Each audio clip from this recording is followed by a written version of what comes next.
Joining me now here at Bitcoin 2025 is Tristan Thompson, NBA star, national champion with the Cavaliers, and one of the league's most recognizable personalities.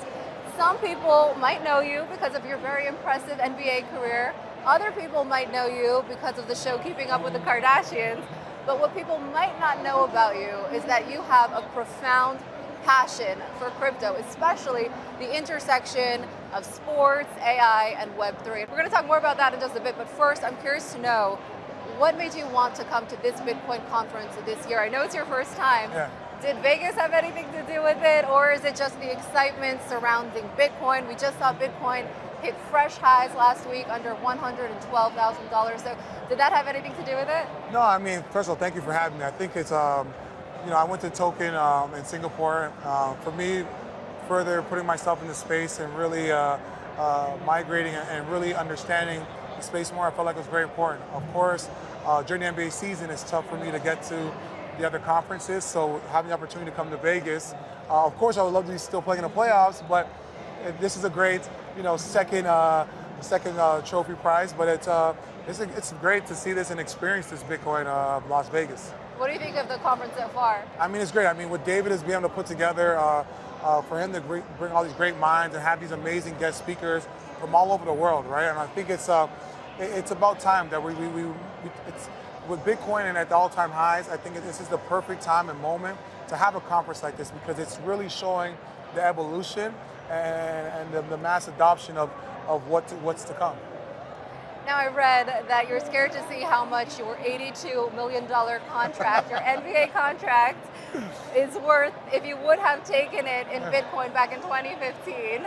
And just for some perspective, Bitcoin back then was worth about $270. Now, as we mentioned, Bitcoin just hit that new record, just under $112,000. So I'm sure that you're feeling some sincere regret. How are you feeling about that? And what compelled you not to explore that option further back then? I mean, I think it's of course, yes. If I was back in 2015, I was 24 years old. Obviously, my financial understanding and reach was not where it is at today. But it's like anything in life, right? Sometimes you miss out on investments, sometimes you miss out on things, but it's how you get better at that. And for me, it's more so how can you pay it forward, right? Yes, would I have loved to have been part of that? Or maybe back then in 2015, I might not put all 82, might have put $1 million in, but it's still been worth a lot of money today. But I think, with that being said, use the opportunity now to educate the youth, right? Educate that young pro, that young Tristan Thompson at 24. I'm 34 now. Educate them about what's to come and understand that crypto is getting your financial freedom, right? Bitcoin is a currency of freedom, right? And being able to give that information, those tools to the younger generation is what motivates me and drives me to where I am today. So you post a lot on X about crypto and Bitcoin specifically. You just posted last week, actually, that the best time to buy Bitcoin was back in 2015, but the second best time to buy Bitcoin is actually now. Yeah. So I see that you're pretty optimistic that Bitcoin will in fact surpass that new record, just under $112,000. Is that how you feel? How high do you think Bitcoin can go? I mean, listen, some great OG Bitcoin maxis, Arthur Hayes, he's saying $1 million, but obviously for this year, I predict Bitcoin to get to 175, right? I think the runway's there, right? And I think with mass adoption and like a lot of degens say, the normies, right? As the normies keep filling in and starting to get into blockchain and get into Web3, and I always recommend to people, because my teammates and peers of mine, they always ask, like, I want to get into crypto, how do I do it? And I say, start with Bitcoin, because that's the OG, right? That's the one that when Bitcoin rises, everything else follows. So as more people start dipping into that pool, it's going to have the market increase, and we'll get to those kind of numbers. I heard you say in a prior interview that you think that crypto can replace traditional banking. Why do you think that is? Can you elaborate on that? I mean, I truly believe, because I think the centralized banking system, it's so tailor-made to kind of, not the worst way, but it's kind of a brainwash and a control factor, right? Because think about it right now. I had an experience today where I wanted to wire money from one of my bank accounts to another one, and I had to be on the phone with customer service for 20 minutes to move my own money. But in Web3 and crypto, I was on a plane from Singapore back to Los Angeles, and I went on my trust wallet and I was able to send, a lot of money in the nick of, like at the snap of a finger, no questions, no verification, no social security number.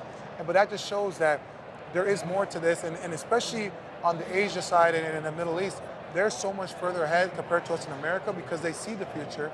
So for me, that's part of my motivation on why I really want to bring crypto and Web3, mass adoption, and understanding the tools here to America.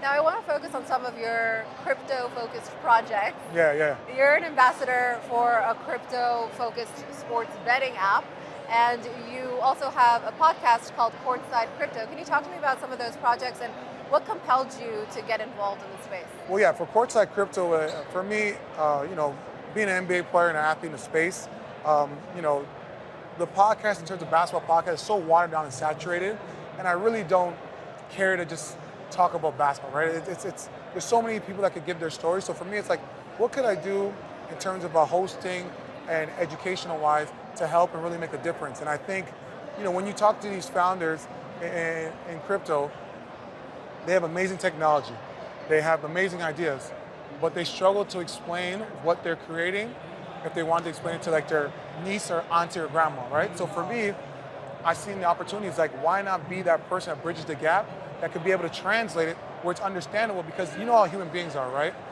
If you feel belittled because if someone's using big words, you're less inclined to want to listen and educate or learn.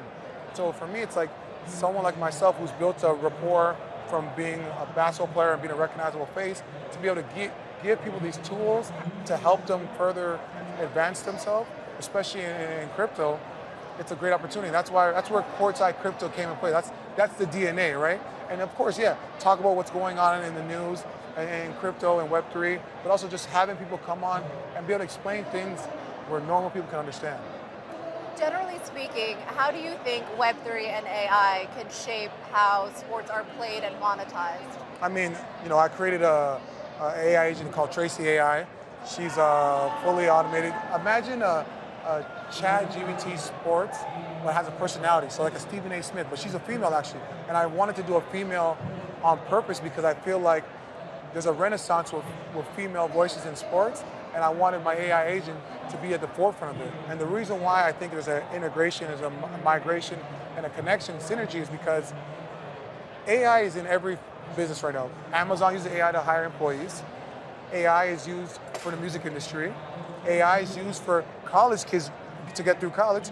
But sports, and especially with basketball, being so advanced, is the one area that hasn't got AI integrated. So I look at that as an opportunity.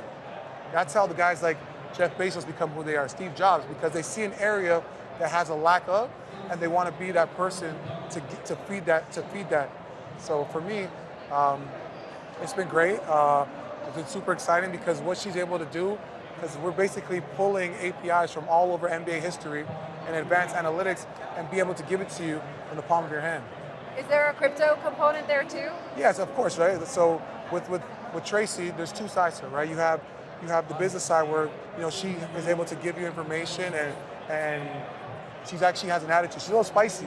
So if you say like, did you do that intentionally? Of course, because it's like commentary, right? Like my goal is for her to have a debate on First Take with Stephen A. Smith about basketball, because that's where the world's going. Because these AI agents are becoming so looking like humans, where eventually they're going to be having their own platforms and be really like being an asset to our world, right? So for me, the token side now, what I wanted to do was make it interesting and make it a sweepstakes style where people can stake their Tracy token and gain rewards, gain sweepstakes. For instance, with Tracy token, a lucky fan might be able to get 2 courtside tickets to a NBA Finals, be able to go to the NBA draft, be able to have a dinner with the NBA player, give rewards where so normies that want to come into it, not just the Web3. Because for me, it's like, I think big picture, right?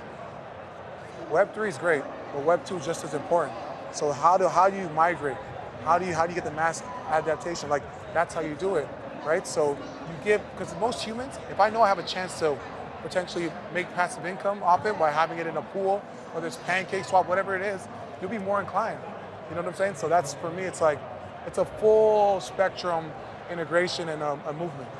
So generally speaking, what is your outlook for the future of fan engagement, especially as it relates to Web3? Yeah, I think for Web3 in terms of fan engagement, I think the easiest thing, I think that more professional teams are going to integrate, like with the Dallas Mavericks, they started using Dogecoin as a form of payment. But imagine they have a Dallas Mavericks token that you can use to buy tickets, buy merchandise.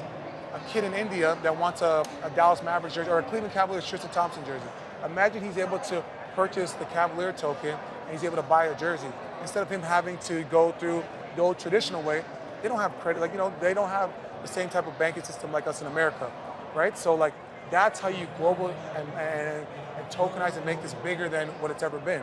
The banks might hate it, but this is where the world's going. So as I mentioned earlier, some people might recognize you because of your affiliation with the show Keeping Up with the Kardashians and your association with Khloe Kardashian. In fact, you share 2 children together. Granted, your children are young, but I'm wondering, do you plan to teach your children one day about crypto? Are you going to encourage them to get involved in crypto? I mean, listen, it's only right. I think as a parent, and especially as a father for me, I always want to put my kids in the best position of power. And with me understanding what's to come in terms of the finance and with crypto, my daughter's going to probably buy her first house with crypto.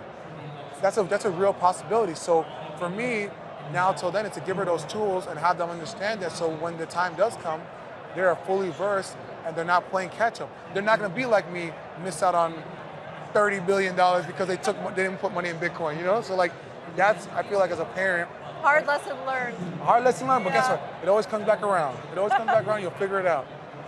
Yeah. NBA star Tristan Thompson, thank you very much for joining us here at Bitcoin 2025.